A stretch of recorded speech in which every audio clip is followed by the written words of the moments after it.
கிறிஸ்தேசுக்களாக அழைத்த அன்புக்குரிய சகோதரர்களே, நம்ம ஃபர்ஸ்ட் வேர்ல்டு சப்ஜெக்ட் வந்து நம்ம பார்க்கலாம். ஆரம்ப ஜபமாக நம்ம ஜபம் பண்ணிட்டு நம்ம பாடத்துக்குள்ளாக போயிடலாம். பரலோகத்தில் வீட்டில் சர்வெல்லாம் எழுப்பப்பட்ட பிதாவே, தகப்பனே இன்றைய நாளில் கூட ஒரு நாள் எங்களுக்கு சேர்த்து கொடுத்ததுக்காக நன்றி தகப்பனே. இப்படி வேதத்தை தியானிக்க இருக்கிறோம் தகப்பனே. அதை கேட்டு அதன்படி வாழ எங்களுக்கு ஒரு உதவி பண்ணுங்க தகப்பனே. இனி வர நாட்கள் ரொம்ப பொல்லாதவர்களா இருக்கிறதுனால மனிதனும் சத்தியத்தை தியானித்து அதன்படி வாழ எங்களுக்கு உதவி பண்ணுங்க. இந்த ஜபத்தை ஆண்டவராக இயேசு கிறிஸ்து மூலமாக ஜெபம் கேளும் எங்கள் ஜீவனுள்ள தேவனே, ஆமீன். நாம பார்க்கக்கூடிய சப்ஜெக்டுடைய தலைப்பு வந்து பார்த்தீங்கன்னா முதலாம் உலகம். ஆல்ரெடி நம்ம தலைப்பின் கீழே தான் இப்போ பார்த்துட்டு வரோம். அதே ஸ்ட்ரக்சர்ல தான் இப்போ நம்ம எல்லா சப்ஜெக்ட்ஸுமே அதே ஸ்ட்ரக்சர்ல தான் இருக்கும்.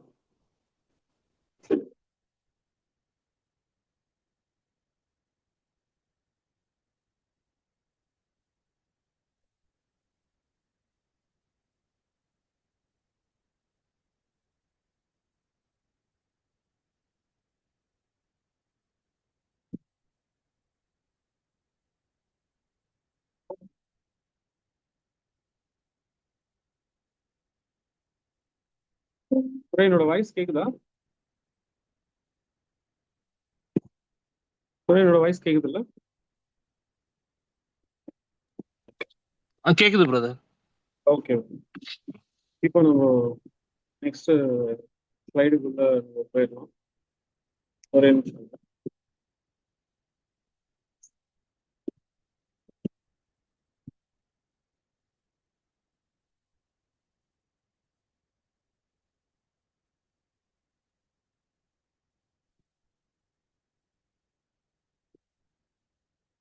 நம்ம ஃபர்ஸ்ட் கிளாஸ் வந்து நம்ம என்ன பார்த்தோம், ஃபர்ஸ்ட் கிரியேஷன்ல இருந்து அப்படியே படிப்படியா ஸ்டெப் பை ஸ்டெப்பா நம்ம பார்த்தோம். நமக்கு நல்லா தெரியும். ஸோ அதுல கொஞ்சம் ஒன்றும் இல்லை, அதுல கொஞ்சம் நம்ம டீப்பா பார்க்க போறோம். வேற ஒன்றும் இல்லை, கன்ஃபியூஸ் பண்ற விதமா எதுவும் இருக்காது. எதுல பர்டிகுலரா நம்ம எதுல பார்க்க போறோம்னா இந்த இந்த விஷயத்துல கிரியேஷன் விஷயத்துல. அப்புறம் வந்துட்டு கடைசியில கொஞ்சம் சில கேள்விகளோட நம்ம முடிக்க போறோம். புரியுதுங்களா? ஜென்ரலா நம்ம ஸ்டார்டிங்ல என்ன பார்த்தோம்னா மூன்று உலகங்கள் இருக்குன்றது பார்த்தோம். ஆதாம்ல இருந்து ஜலப்பிரளயம் வரையும், அடுத்து ஜலப்பிரளயத்திலிருந்து இன்று வரை, அப்புறம் அந்த கடைசி டேட் எப்பன்னு தெரியாது. அங்கிருந்து கிறிஸ்துவ நரசாட்சி வந்து ஸ்டார்ட் ஆயிடும். டோட்டலா மூன்று உலகங்கள் பார்த்தோம். அப்புறம் 2 பேதுரு 3ஆம் அதிகாரம் 5ஆம் வசனம் 6ஆம் வசனத்தின்படி நம்ம அப்போஸ்தலர் பேதுருடைய கருத்து என்னன்னா, இந்த மாதிரி பூமி ஃப்ளட்டுனால அழிஞ்சதுன்றது மனதார மனதார மனதார அறியாமல் இருக்காங்க. அப்படி ஒரு விஷயமே நடந்ததுன்னு சிந்தை லெவல்ல, மனதளவுல, அடுத்தடுத்த ஜென்ரேஷன் ஜீன் லெவல்ல மறந்துட்டாங்க. அது கேரி ஃபார்வேர்டே ஆகல. அந்த சத்தியம் இந்த மாதிரி ஒரு சம்பவம் நடந்ததுன்றது கேரி ஃபார்வேர்டே ஆகல. அந்த ட்ரூத் சத்தியம் ஷேர் ஆகல. அப்படியே சாத்தான் மறைச்சிட்டுக்கிறான்.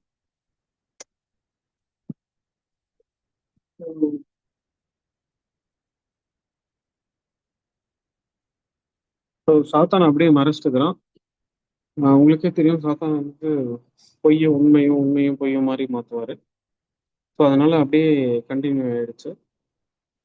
அதுக்கப்புறம் நம்ம வேற என்ன பார்த்தோம்னா, ஆதியாகமம் 1ஆம் அதிகாரம் 1ஆம் வசனத்தின்படி இந்த beginning God created the heavens and the earth. அதாவது நம்ம பர்டிகுலரா பரலோகம் மட்டும் அப்படி பார்க்கலைங்க, வசனத்திலே நம்ம தெளிவா பார்க்குறோம்.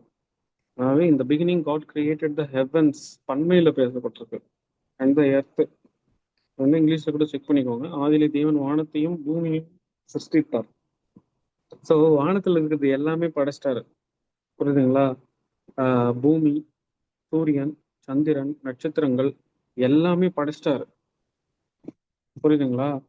ஆனா அந்தந்த டேல முதல் நாள், 2வது நாள், 3வது நாள்ல அந்தந்த நாள்ல இது இது ஃபங்ஷன் ஆகணும். இது வந்து ஒழுங்குபடுத்தணுன்றது வித்தவுட் ஃபார்ம்ல இருக்கிறது ஃபார்ம் பண்றாரு. பிளஸ் வந்து அந்தந்த நாட்கள்ல அது கண்டிப்பா சாயங்காலம் ஆகி விடியற் காலம் ஆகணும். அதாவது பூமியில வெளிச்சம் படணும். ஸோ சூரியனை சந்திரனை அப்பாயிண்ட் தான் பண்றாரு. ஆல்ரெடி படிச்சு வச்சிட்டாருன்றது நம்ம பார்க்குறோம். சங்கீதத்திலையும் பார்த்தோம். சங்கீதம் 19 ஒன்றாவது வசனம் 2வது வசனத்திலேயே பார்க்குறோம். தாவீது வந்து தேவனை மகிமைப்படுத்தி பேசியிருப்பாங்க.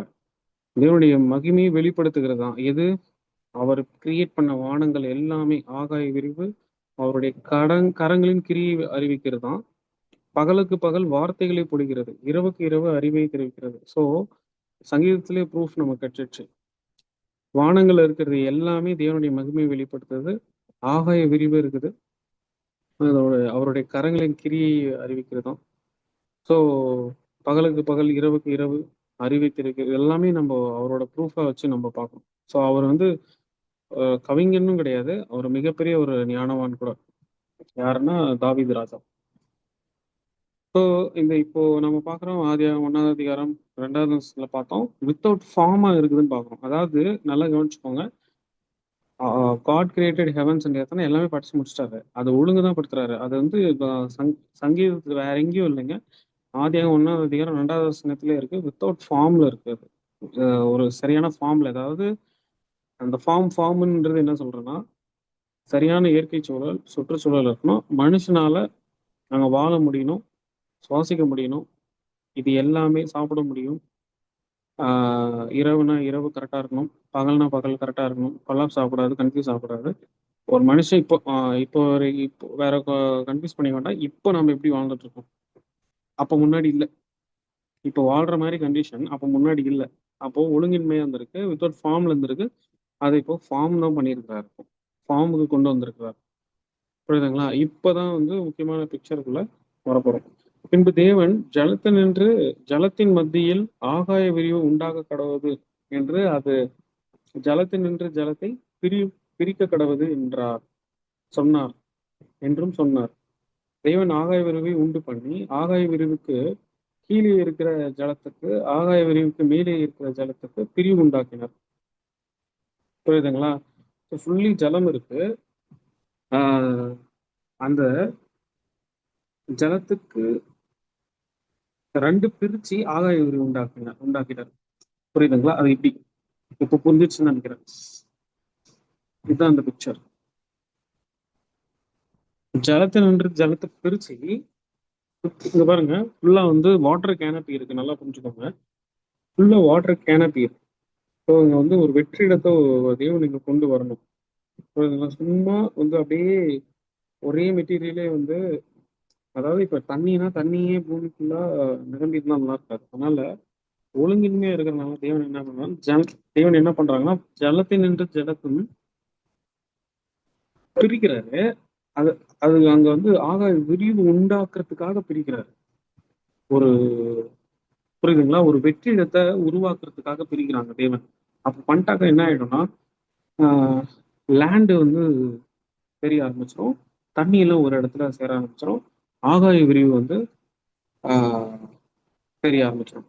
கீழே பாருங்க வாட்டர் இருக்கு, மேல பாருங்க வாட்டர் இருக்கு, கீழே அதுக்கு நடுவுல வெற்றிடம் இருக்கு, அதுதான் ஆகாய விரிவுன்னு பாக்குறோம். தண்ணியில ஒரு இடத்துல சேருது, லேண்ட் எல்லாம் ஒரு இடத்துல சேருது. இந்த ஸ்கை இருக்கு பாருங்க, அதான் வெற்றிடம், ஆகாய விரிவு. புரியுதுங்களா? ஸ்கை இருக்கு பாருங்க, அந்த ஆகாய விரிவு. அதாவது அந்த வெற்றிடம் வந்து தேவன் ஜலத்தை நின்று ஜலத்தை பிரிக்கும் போது வெற்றிடம் வந்துச்சு. ஸோ ஜலம்லாம் ஒரு இடத்துல சேர்ந்துருது, லேண்டு ஒரு ஒரு மா ஒரு ஒரு அதாவது 3 மடங்கு ஜலம் வச்சுக்கோங்க. ஒரு மடங்கு ஒரு எக்ஸாம்பிளுக்காக வச்சுக்கோங்கல்ல, அப்படிலாம் கிடையாது. உண்மையிலேயே ஒரு மடங்கு லேண்டு, 3 மடங்கு ஜலம் தண்ணி. ஓகேங்களா? இது எப்படி ஞாபகம் வச்சுக்கோங்க. ஸோ ஜலத்தை நின்று ஜலம் பிரிக்கும் போது அந்த ஆகாய விரிவு இதுக்கு நடுவுல உருவாக்கணும். அதுக்கு முன்னாடி பூமி முழுவதும் தண்ணீரால நிரம்பி இருந்திருக்குன்றத புரிஞ்சுக்கணும். அதுதான் வாட்டர் கேனாப்பி. புரியுதுங்களா? அதுதான் வாட்டர் கேனாப்பி. இப்போ வசனத்துக்குள்ள வந்துடலாம். ஆதியாகமம் 1வது அதிகாரம் 9, 10. அதுல வானத்தின் கீழே இருக்கிற ஜலம் ஒரு இடத்தில் சேரவும் வெட்டாந்தரை வெட்டாந்தரை காணப்படவும். அப்போ ஜலத்திலிருந்து ஜலம் பிரிக்கும் போது தேவன் என்ன பண்றாங்கன்னா, வானத்தின் கீழே இருக்கிறது வந்து வானத்தின் கீழே இருக்கிற ஜலம் இருக்குங்களா, அது ஒரு இடத்துல சேரும்போது அது 3 மடங்கு ஆயிடுது. வெட்டாந்தரை காணப்படும்ன்றது அது 1 மடங்கு. அப்போ 1 மடங்கு வந்து லேண்ட் ஏரியா, 3 மடங்கு வந்து தண்ணி ஏரியா. இது அப்படியே ஆயிட்டு இருக்கு. இது தேவன் சொல்லிட்டாருன்னா அது அப்படியே ஆயிடுச்சு. இப்ப அந்த மாதிரிதான் இருக்கு. ஓகேங்களா? தேவன் வெட்டாந்தரைக்கு பூமி என்றும், இப்ப இருக்கிறது பூமி, நாம இருக்கிறது பூமி, சேர்ந்த ஜலத்திற்கு சமுத்திரம், ஓஷன், கடல், சமுத்திரம் என்று பெயரிட்டார். அது அப்படியே தான் இப்பயும் இருக்கு. தேவன் அது வந்து ஒன்னொன்னா படிச்சுட்டு தேவனுடைய வேலை என்னன்னா, இது நல்லது என்று கண்டார், நல்லது என்று கண்டார். இதுதான் அவருடைய பாசிட்டிவான ரியாக்ஷன் வந்துட்டே இருக்கும். ஒன்னொன்னு முடிச்சுட்டு புரிந்து கொள்வதற்காக பிக்சர். அடுத்து இங்க பாருங்க, இதுவும் புரிந்து கொள்வதற்காக பிக்சர் போட்டேன். அடுத்து ஆதியாகமம் 1ஆம் அதிகாரம் 11ஆம் வசனம். அப்பொழுது தேவன் பூமியானது புல்லையும் விதையை பிறப்பிக்கும் பூண்டுகளையும் பூமியின் மேல் தங்கள் விதையுடைய கனிகளை தங்கள் தங்கள் ஜாதியின்படியே கொடுக்கும் கனி விருட்சங்களையும் முளைப்பிக்க கடவுது என்று அது அப்படியே ஆயிடுச்சு. அது சொன்னாரு, அது அப்படியே ஆயிடுச்சு. இங்க 3வது நாள், புரியுதுங்களா? ஃபர்ஸ்ட் டே வந்து ஞாபகம் வச்சுக்கோங்க, எர்த்து, ஸ்பேஸு, டைமு, லைட்டு, இது ஆல்ரெடி வந்து இருக்குதுங்க. புரியுதுங்களா? இது ஆல்ரெடி இருக்குது. 4th டே அன்னைக்கு சன்னு, மூணு, ஸ்டார்ஸ் இருக்குது. அப்போ ஒருவேளை வெளிச்சத்தை அப்பதான் உண்டாக்குனாரோ அப்படிலாம் சத்தியமா கிடையாது. நம்ம ஆதியாகமம் 1ஆம் அதிகாரம் 1ஆம் வசனத்திலே பார்த்துட்டோம். தேவன் அப்பவே வந்து படைச்சிட்டாங்க. ஸோ அதுக்குன்னு வந்து ரொம்ப ஓவரா யோசிச்சு போய் வெளிச்சம் அப்ப எங்க இருந்து வந்தது, ஓ தேவன் வெளிச்சமா இருக்கிறாரோ அதனாலதான் வெளிச்சம் அவர்கிட்ட வந்ததோ, அப்படிலாம் நம்ம ஓவரா யோசிக்கவும் தேவையில்ல. தேவன் already he created heavens and the earth. தேவன் ஆதியிலே வானத்தையும் பூமியும் சிருஷ்டித்தார் அப்படின்னு வரும்போது, அப்போ வானங்கள்ல இருக்கிற எல்லா செலஷியல் பாடிஸும் வந்து படைச்சிட்டாங்க. அப்போ சூரியன்ல இருந்து வெளிச்சம் வந்திருக்கு. அப்போ 4th டே அன்னைக்கு நீ வந்து என்ன பண்றன்னா, பூமிக்கு லைட் பாஸ் பண்ற, பூமிக்கு வெளிச்சத்தை கொடுக்கறன்றது அப்பாயிண்ட் பண்றார் தேவன். புரியுதுங்களா? அப்பாயிண்ட் படைச்சதுக்கான பர்பஸ் அன்னைக்கு அப்பாயின்மெண்ட் ஆர்டர் கிடைச்சிச்சு. அன்னைக்கு நீ வந்து பூமிக்கு வெளிச்சம் கொடுத்துதான் ஆகணும் அப்படின்னு. புரியுதுங்களா? தேவனுடைய வார்த்தை கிரியை செய்யுது. அதே மாதிரி 4th டே வந்து நடக்குது. புரியுதுங்களா? ஸோ அடுத்து 3rd டே, அதுக்கு முன்னாடி 3rd டே வந்து இந்த வேலைலாம் நடக்குது. லேண்டு ரெடி ஆன பின்னாடி தேவனுடைய வாயிலிருந்து வந்த வார்த்தைகள் அதை அப்படியே கிரியை செய்யுது. புல் பூண்டுகள், மரம், செடி, கொடிகள் எல்லாமே தங்கள் தங்கள் ஜாதியோட அப்படியே பக்காவா ரெடி ஆயிடுச்சு. ஸோ இப்போ மனுஷன் வாழ்றதுக்கு ஒவ்வொரு நாளும் வந்து பர்ஃபெக்டா படைச்சிட்டு வராங்க. புரியுதுங்களா? ஸோ அந்த டைம்ல இப்பதான் வந்து குளோபல் குளோபல் வார்மிங் வார்மிங்கா இருக்கு. குளோபல் வார்மா இருக்கிறதுனால வெதர் கண்டிஷன், கிளைமேட்டிக் கண்டிஷன் எல்லாமே ரொம்ப சீரழிந்த கண்டிஷன் இருக்கிறதுனால இப்போ கொஞ்சம் இந்த மாதிரி சம்மர் டைம்லாம் நம்மளால சர்வே பண்ண முடியாது. பட் அந்த டைம்ல ஒரு ஏதேன் தோட்டம் வந்து ஒரு பர்ஃபெக்ட் கண்டிஷனா தான் தேவன் மாத்திருக்காங்க. ஓகேங்களா? அந்த மாதிரி பர்ஃபெக்ட் கண்டிஷனா மாத்திருக்காங்க. ஓகேங்களா? ஸோ 3rd டே வந்து என்ன நடக்குது? ட்ரை லேண்ட் கிடைக்குது. அதெல்லாம் வந்து பிளான்ஸை வந்து தேவன் உருவாக்குறாங்க, கிரியேட் பண்றாங்க. அது வந்துச்சு. மரம், செடி, கொடிகள் எல்லாமே வந்துச்சு. புல் பூண்டுகள் எல்லா ஜாதியத்தும் வந்துச்சு. அடுத்து ஃபர்ஸ்ட் டே சொல்லிட்டேன், எல்லாமே படிச்சிட்டாரு. செகண்ட் டே சொல்லிட்டேன், ஆகாய விரிவு உண்டாக்கிட்டாரு, அட்மாஸ்பியர் உண்டாக்கிட்டாரு, ஸ்கையை உண்டாக்கிட்டாரு. அது ஜலத்திலிருந்து ஜலம் பிரிச்சதுனால தான் இந்த இந்த பிக்சரை ஞாபகம் வச்சுக்கோ. இது இந்த மாதிரி ஆயிடுச்சு. புரியுதுங்களா? மேலே வாட்டர், கீழே வாட்டர், ஆனா வாட்டர் அப்படியே தான் இருக்கு. நல்லா ஞாபகம் வச்சுக்கோங்க. இந்த வாட்டர் தான் வந்து ஓப்பன் பண்ணி விட்டுருவாரு. அதனால தான் உலகம் அழிஞ்சிரும். First world அழிஞ்சிரும். ஓகேங்களா? அப்போ ஆகாய விரிவு உண்டாக்கிச்சு. தேர்ட் டே வந்து ஜலம் பிரிக்கும் போது வெற்றிடம் உருவாகுதுங்க. அப்போ லேண்ட் ஏரியா கிடைக்குது. மூணு மடங்கு சமுத்திரம், 1 மடங்கு லேண்டு. அப்போ வந்து அப்போ லேண்டு கிடைச்சிச்சு. அதுல நம்ம மரம், செடி, கொடிகள் என்னென்ன டைப்ஸ் ஆஃப் மரங்களோ அது தேவன் வந்து பண்ணிடுறாங்க. அது மூலியமா ஆக்சிஜன் கிடைக்குது. இது ஜென்ரலா நமக்கு எல்லாமே தெரியும். அடுத்து ஸோ அதனுடைய கிரியைகள் தேவனுடைய வார்த்தைகள் மூலமா இப்படி நடக்குது. அடுத்து ஃபோர்த் டேக்குள்ள நம்ம என்றோம். பின்பு தேவன் பகலுக்கு பகலுக்கும் இரவுக்கும் வித்தியாசம் உண்டாக்கத்தக்கதாக வானம் என்கிற ஆகாய விரிவிலே சுடர்கள் உண்டாக கிடவது. சுடர்கள் அப்படின்னா நம்ம வித்தியாசமா எதுவும் யோசிக்க வேண்டாம். சுடர்கள்னாலே சூரியன், சந்திரன், நட்சத்திரங்கள் எல்லாமே. ஸோ இதெல்லாம் ஆல்ரெடி ஃபர்ஸ்ட் டேவே படைச்சிட்டாங்க தேவன். புரியுதுங்களா? படைச்சிட்டாங்க. நெக்ஸ்ட்ல இந்த டேல அப்பாயிண்ட் பண்றாங்க.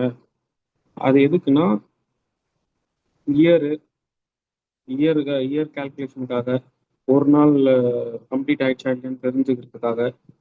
பூமி பூமி அதுவே சுத்திக்கிட்டு தன்னைத்தான் சுத்திக்கிட்டு ஒரு நாள் அதாவது தன்னைத்தான் சுத்தி முடிச்சிருச்சுன்னா ஒரு நாள் கம்ப்ளீட் ஆயிடும்.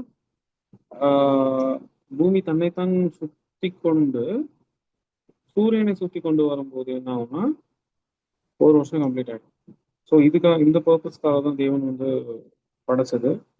ஃபோர்த் டே இன்னைக்கு சாரி அப்பாயிண்ட் பண்ணது ஆல்ரெடி படைச்சிட்டாங்க. நல்லா ஞாபகம் வச்சுக்கோங்க.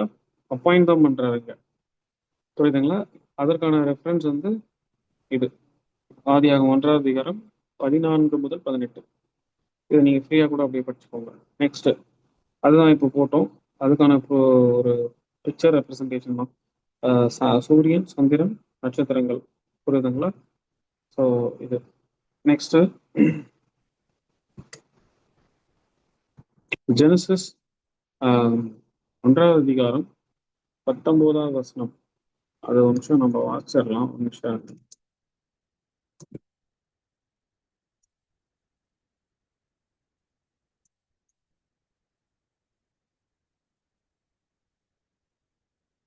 சாயங்காலம் விடிய காலமாகி 4ஆம் நாள் ஆயிடுச்சு. புரியுதுங்களா? வசனம் வந்து என்னன்னா சாயங்காலம் விடிய காலமாகி 4ஆம் நாள் ஆயிற்று அப்படின்னு ஃபோர்த் டே வந்து என்ன பண்ணியிருக்காரு. பண்ணிட்டு அது சாயங்காலம் விடிய காலமாகி 4ஆவது நாள் கம்ப்ளீட் ஆயிடுச்சு அப்படின்றத நம்ம வசனங்கள் மூலியமா தான் பார்க்குறோம். அடுத்து அடுத்து ஆதியாகமம் 1ஆம் அதிகாரம் 24வது வசனம். பின்பு தேவன் பூமியானது ஜாதி ஜாதியான ஜீவ ஜந்துக்களாகிய நாட்டு மிருகங்களையும் ஊரும் பிராணிகளா ஊரும் பிராணிகளையும் காட்டு மிருகங்களையும் ஜாதி ஜாதியாக பிறப்பிக்க கடவுது என்றார். அது அப்படியே ஆயிடுச்சு. So domestic animals, wild animals எல்லாமே ஆஹ் அது இப்பதான் நம்ம பிரிச்சு பார்க்குறோம். அது அப்பெல்லாமே ஒன்னஸா இருந்திருக்கு. நாம இருந்தாலும் நம்மள எதுவும் டேமேஜ் பண்ணாது. நாமளும் அதை அட்டாக் பண்ணணும்னு எதுவும் தோணாது. மைண்ட் லெவல்லையும் சரீர லெவல்லையும் பர்ஃபெக்ட் கண்டிஷன்ல தான் இருந்திருக்கும். புரியுதுங்களா? அது ஏன் இப்போ மோசமாயிட்டோன்றது அது உங்களுக்கே தெரியும், எனக்கும் தெரியும், எல்லாருக்குமே தெரியும். சின் வந்ததுனால. புரியுதுங்களா? இப்போ ஃபிஃப்த் டே அன்னைக்கு என்ன பண்றாங்கன்னா தேவன் அது அது தண்ணியில இருக்கக்கூடிய மிருகங்கள்லாம் சரி, லேண்ட் ஏரியால இருக்கக்கூடிய மிருகங்கள்லாம் சரி, புரியுதுங்களா? அது மிதக்கிறது, தண்ணியில மிதக்கிறது, தண்ணிக்குள்ள இருக்கிறது, லேண்ட்ல இருக்கிறது, அது எந்த மிருகம்னாலும் சரி, அன்னைக்கு ஃபிஃப்த் டே அன்னைக்கு இந்த ஒரு உயிருள்ள ஜீவனை, பேச முடியாது பட் உயிருள்ள ஜீவனை படைக்கிறாங்க. மிருக ஜீவன்களை எல்லாமே படைச்சு முடிச்சிடுறாங்க. புரியுதுங்களா? அடுத்து இங்கதான் வந்து ஆஹ் தேவன் எதிர்பார்க்கிற சந்ததி நோக்கம் வந்து பர்பஸ் வந்து இது. நாம யாராவது கேட்டாக்க இல்ல நமக்கே ஒரு கேள்வி வந்தாக்க நாம எதுக்காக இருக்கிறோம். ஆக்சுவலா நம்ம ஆடம் மூலியமா வந்தோம். ஆடம் எந்த பர்பஸ்க்காக வந்து படைக்கப்பட்டார் அப்படின்னு பார்க்கும்போது மல்கியில நம்ம ஆல்ரெடி பார்த்துட்டோம். ஏன் ஒருவனை படைத்தார்? தேவ பக்தி உள்ள சந்ததி பெரும்படி தானே. தேவ பக்தி உள்ள சந்ததி எங்க வர்ற மாதிரியே தெரியலையே. எல்லாம் கொலாப்ஸ் ஆயிட்டே இருக்கு, எல்லாம் செத்துக்கிட்டே இருக்காங்க. இவங்க எப்படி இங்க இதுல ஆடம் மூலியமா எப்படி தேவ பக்தி உள்ள சந்ததி வரும்? எல்லாரும் செத்துக்கிட்டே இருக்காங்களே. அப் டு நோவா வரையும் அவரும் நெக்ஸ்ட் வேர்ல்டு போனாலுமே கூட அவரும் அவங்க ஃபேமிலியும் வயசாகி செத்துட்டாங்களே. இதுல எப்படி யார் மூலியமா எப்படி எப்படின்றது நம்ம ஆராய்ச்சி பண்ணணும். புரியுதுங்களா? தேவன் வாயிலிருந்து வந்துட்டு அது சக்சஸ்ஃபுல்லா அந்த வார்த்தை வந்து சக்சஸ்ஃபுல் பண்ணிட்டு தான் போகும், ஃபெயிலியர் ஆகாது. ஸோ இப்போ பார்த்துட்டு இருக்கிற சப்ஜெக்ட்ஸ், இப்போ நடக்கக்கூடிய கண்டிஷன்லாம் பார்த்தா தெய்வ பக்தியில சிலர் எங்க தான் இருக்கிறாங்க, எப்படி ஃபைண்ட் அவுட் பண்றது, சக்சஸ்ஃபுல் ஆச்சா இல்லையான்றது அது ஒரு கேள்விக்குறியாவே அப்படியே வச்சுக்கோங்க. நெக்ஸ்ட் நெக்ஸ்ட் பாடங்கள் நம்ம பார்த்துடலாம். இப்போ தேவன் ஆதியாகமம் 1ஆம் அதிகாரம் 26வது வசனத்தின்படி, பின்பு தேவன் நமது சாயலாகவும் நமது ரூபத்தின்படியும் மனுஷனை உண்டாக்குவோமாக பண்ணிட்டாரு, கிரியேட் பண்ணிட்டாரு. புரியுதுங்களா? அடுத்து கிரியேட் பண்ணதோட விளைவு வந்து என்னென்னலாம் பண்ணக்கூடாதோ அதெல்லாம் பண்ணிட்டாங்க. முதலாம் கா முதலாம் உலகத்துல வாழ்ந்த ஜனங்கள்லாம் என்னென்னலாம் பண்ணக்கூடாதோ அதெல்லாம் பண்ணிட்டாங்க. தேவனுக்கு ஆஹ், கொஞ்சமே கொஞ்சம் கூட 1% கூட தேவனுக்கு பிடிச்ச மாதிரி யாரும் பண்ணல. அதுக்கு ஆப்போசிட்டாக தான் எல்லாம் பண்ணி விட்டாங்க. உங்களுக்கே தெரியும், ஏஞ்சல்ஸ் வந்து சகோதரிகள் ரொம்ப அழகா இருக்காங்க, பெண்கள் ரொம்ப அழகா இருக்காங்கன்னு சொல்லிட்டு மேரேஜ் பண்ணிட்டாங்க. அதாவது அவங்க ரொம்ப அழகா இருக்குங்கன்னு சொல்லிட்டு அப்படியே பேசி பழகி அப்படியே ஜென்ரேஷன் குரோ ஆயிடுச்சு. அதுல மோசமான ஜென்ரேஷன் வந்துருச்சு. 10 அடி, 12 அடி, 30 அடி, 20 அடி இந்த மாதிரி ஜென்ரேஷன் வரும்போது அது வந்து பைபிள் வந்து என்ன சொல்லுதுன்னா ராட்சச சந்ததின்னு சொல்லுது. அப்போ பலவான்களா இருந்திருக்காங்க, அவங்களால அவ்வளவு வீழ்த்த முடியாது, அந்த அளவுக்கு பலவான்களா இருந்திருக்காங்க. ஸோ தேவன் இது பிடிக்கல, பிளான் போடுறாரு, இவங்களை அழிச்சிடணும்னு பிளான் போடுறாரு, அதே மாதிரி அழிக்கிறாரு. அப்போ என்ன ஆகுதுன்னா ஆல்ரெடி நம்ம ஃபர்ஸ்ட் பிக்சர்ல பார்த்த மாதிரி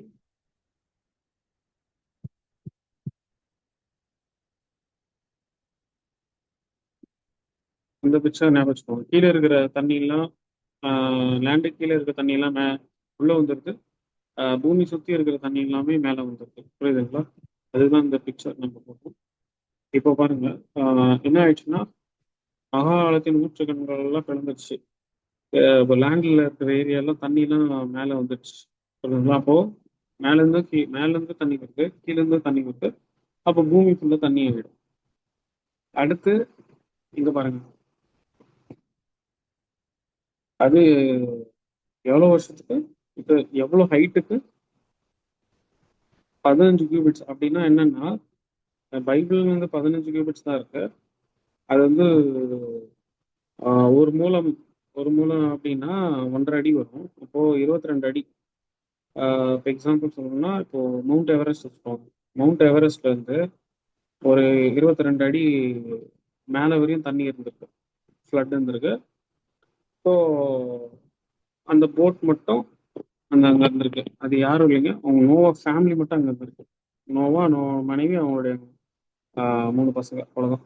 நோவா ஃபேமிலி மட்டும் இருந்திருக்கு, வேற யாருமே கிடையாது.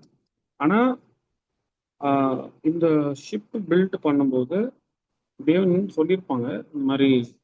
தேவன் ஆக்சுவலாக பிளான் பண்ணிடுவாங்க, 120 வருஷத்துக்குள்ள நான் உங்களை அழிச்சிருவேன்றது. புரியுதுங்களா? அது நான் வாழ்நாள் அப்படின்றது புரிஞ்சுக்க கூடாது. 100 வருஷம், 120 வருஷம் ஒரு மனுஷன் வாழ்றாங்க, அது நம்ம எடுத்துக்கூடாது. லைஃப் ஸ்பேன் அதெல்லாம் எடுத்துக்க கூடாதுங்க.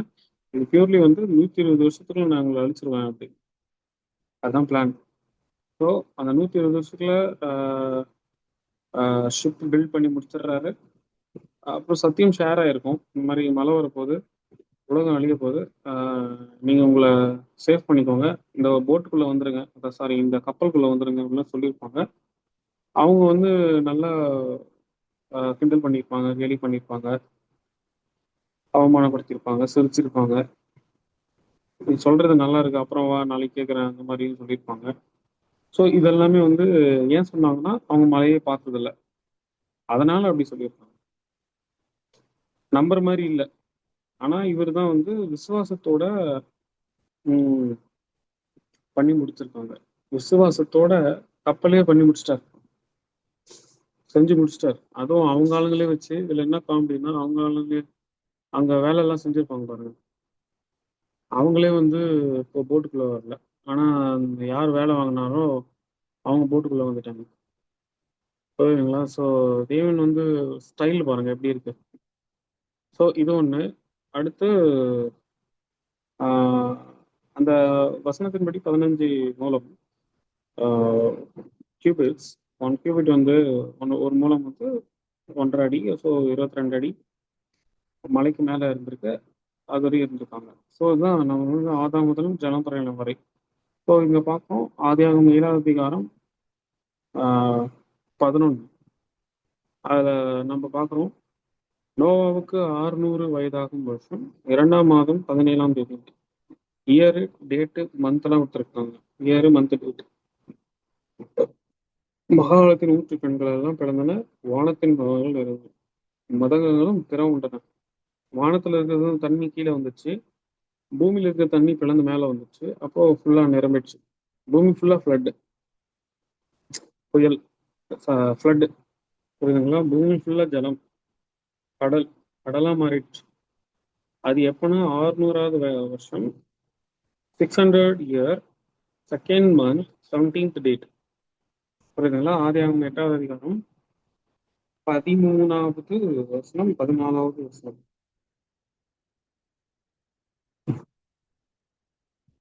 அதுல பாருங்க, 601 வயதாகும் வருஷத்திலே 601, 601 இயரு, ஃபர்ஸ்ட் மந்த்து, ஓகேங்களா, ஃபர்ஸ்ட் டேட். அந்த டைம்ல தண்ணி வந்து ட்ரை ஆயிடுச்சு. நோவா பேழையின் மேல் மேல்தட்டை எடுத்து பார்க்குறாரு. எடுத்து பார்த்தான், பூமி மேல் ஜலம் இல்லாதிருந்தது. புரியுதுங்களா? அப்போ வந்து ஜலம் இல்லாதிருந்தது. 2ஆம் மாதம் 27ஆம், செகண்ட் மந்த் 27th டேட்ல பூமி காய்ந்திருந்தது. புரியுதுங்களா? ஸோ இதுதான் இந்த வசனத்தை நம்ம பார்க்குறோம். அதுதான் நம்ம இங்கிலீஷ்ல பார்க்கலாம். அந்த நம்பர் ஜஸ்ட் நம்பர் தான். 600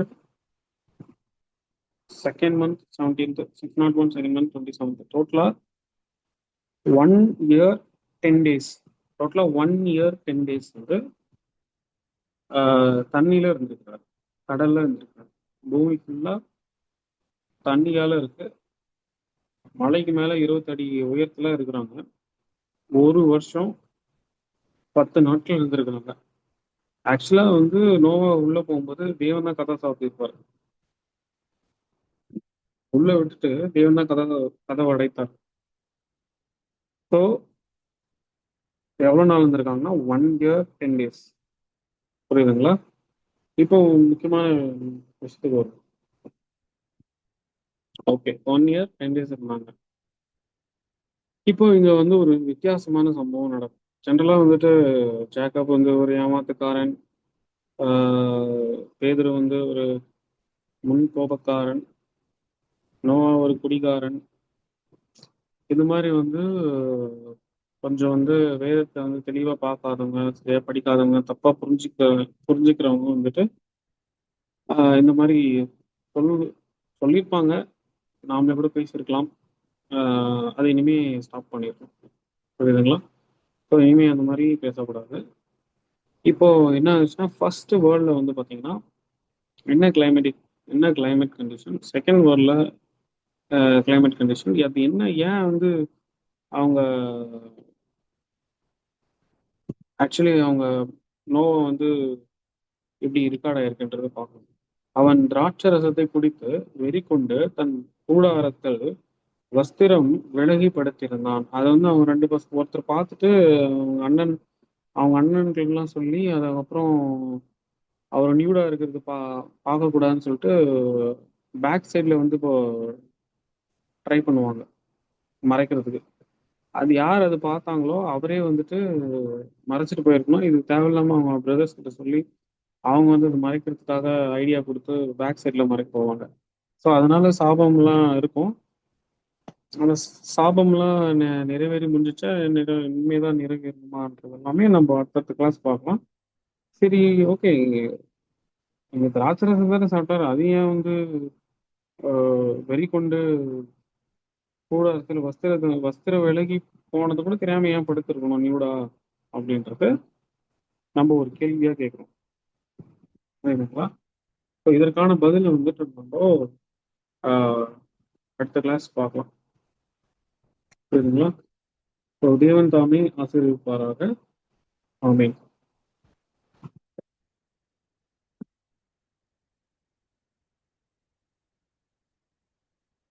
நாம ஜெபம் பண்ணிடலாம்.